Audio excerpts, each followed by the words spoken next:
डिम्पल कपाड़िया और राजेश खन्ना की जोड़ी दर्शकों द्वारा काफी ज्यादा पसंद की गई थी। इतना ही नहीं, दोनों ही एक दौर में बॉलीवुड के जाने माने और पॉवर्स कपल माने जाते थे। 16 साल की डिम्पल और 32 साल के राजेश खन्ना ने एक दूसरे के प्यार में पड़कर शादी रचा ली थी। बता दें कि जब दोनों अलग हुए तो इस बात की भी चर्चा पूरे बॉलीवुड में हुई, लेकिन शादी से पहले ही राजेश ने डिम्पल के सामने शर्तें रख दी थी कि वह शादी के बाद में काम नहीं करेंगी। डिम्पल भी राजेश खन्ना से शादी करने के लिए इतनी ज्यादा उतावली थी कि उन्होंने इस शर्त को मान लिया, लेकिन ये रिश्ता कुछ ही सालों में काफी ज्यादा खराब हो गया और इसी वजह से राजेश खन्ना भी पूरी तरह से टूट गए थे। अपनी टूटी हुई शादी को लेकर राजेश ने एक इंटरव्यू के दौरान ये बताया था कि अपनी पत्नी से मिले धोखे से वह काफी ज्यादा आहत हैं। डिम्पल कपाड़िया और राजेश खन्ना ने साल 1973 में मार्च में शादी रचा ली थी। उसे समय राजेश खन्ना 15 साल एक्टर से बड़े थे और उस समय डिम्पल की उम्र में 16 साल की थी। डिम्पल कपाड़िया और राजेश खन्ना की शादी के तकरीबन 10 साल के बाद में सब कुछ बदलने लगा और 1984 में दोनों ने अलग होने का फैसला ले लिया। लेकिन अपनी टूटी शादी को लेकर राजेश ने स्टारडम मैनेज को दिए इंटरव्यू में कहा था और खुलकर बात की। एक्टर से जब पूछा गया कि क्या आपको नहीं लगता कि आपने एक बेहद ही यंग लड़की के सपनों को खत्म कर दिया है, जिस पर राजेश खन्ना ने कहा था कि मैंने डिम्पल से शादी की थी क्योंकि मैं अंजू महद्रो को अपने आप से दूर रखना चाहता था। मैं अलग हो गया था, लेकिन मैं इस बात को जानता था कि हमेशा की तरह मैं एक बार फिर से उसके पास लौट जाऊंगा।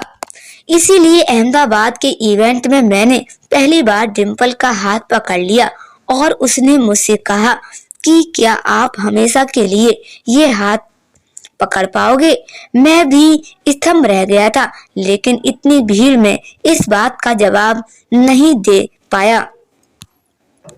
इसी इंटरव्यू के दौरान राजेश खन्ना ने आगे कहा कि मैंने डिम्पल से ये भी कहा था कि अगर तुम्हें मेरी पत्नी बनना है तो बॉबी फिल्म खत्म होने के बाद में कभी भी तुम कैमरे के सामने नहीं आओगी। मुझे आज भी उसके शब्द बहुत अच्छे से याद हैं। उन्होंने कहा था कि मैंने राज कपूर के साथ में काम किया है और ग्रेटेस्ट टेस्ट राजेश खन्ना मेरे पति होंगे, इससे ज्यादा और मैं क्या मांगूंगी। शुरुआत में सब कुछ ठीक चला, हम दोनों कोशिश कर रहे थे और हमें अच्छे से पता था कि शादी के बाद हमें प्यार करना है, लेकिन अचानक से सब बर्बाद हो गया।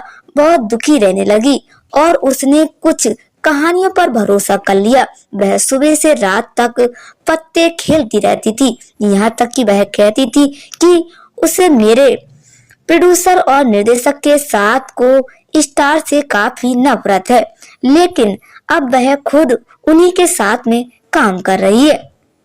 राजेश खन्ना अपने और डिम्पल कपाड़िया के रिश्ते में आई खटास को लेकर के ये भी कहते हैं कि मैं थोड़ा सा कठोर और मतलबी हो गया था, लेकिन मुझे ऐसा लगता है कि मैं उसे अपने वादे का सम्मान करना चाहिए था। मैंने उसे कहा था कि अपने कोर्ट रोड वाले घर पर कभी भी उसे मेकअप लगाने नहीं दूंगा। अगर ऐसा करना है तो उसे जूहू के अपने घर में वापस जाना पड़ेगा। अगर मुझे एक्टर से शादी करनी होती तो मैं टॉप की अभिनेत्री से शादी कर लेता। मुझे नहीं चाहिए कि डिम्पल एक डाइंग रूम डॉल बन जाए। मैं एक पत्नी चाहता था, इसके लिए मैं आपको मर्द वाली सोच वाला इंसान कह सकते हैं।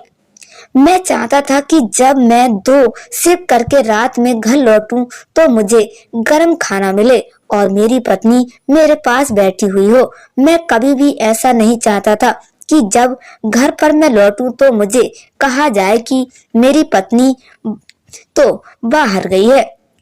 लेकिन आखिरी में राजेश खन्ना अपने रिश्ते को लेकर कहते हैं कि मुझे मैगजीन में एक दुखी पत्नी के बारे में पढ़ने को मिला था और पत्नी ने जो कहीं और ही व्यस्त रहा करती थी। मेरे अंदर का पति इस बात को कभी भी मानने को तैयार नहीं हुआ, लेकिन ये काफी मुश्किल था।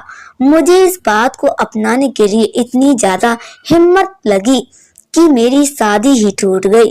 यहाँ तक कि मेरी पत्नी भावनात्मक रूप से और बाकी तरीकों से भी धोखा दे रही थी। शादी के बाद मैं राजेश और डिम्पल की 2 बेटियां ट्विंकल खन्ना और रिंकी खन्ना हुई। दोनों ने फिल्मों में हाथ आजमाया, लेकिन इसके बावजूद सफलता हासिल नहीं कर पाई।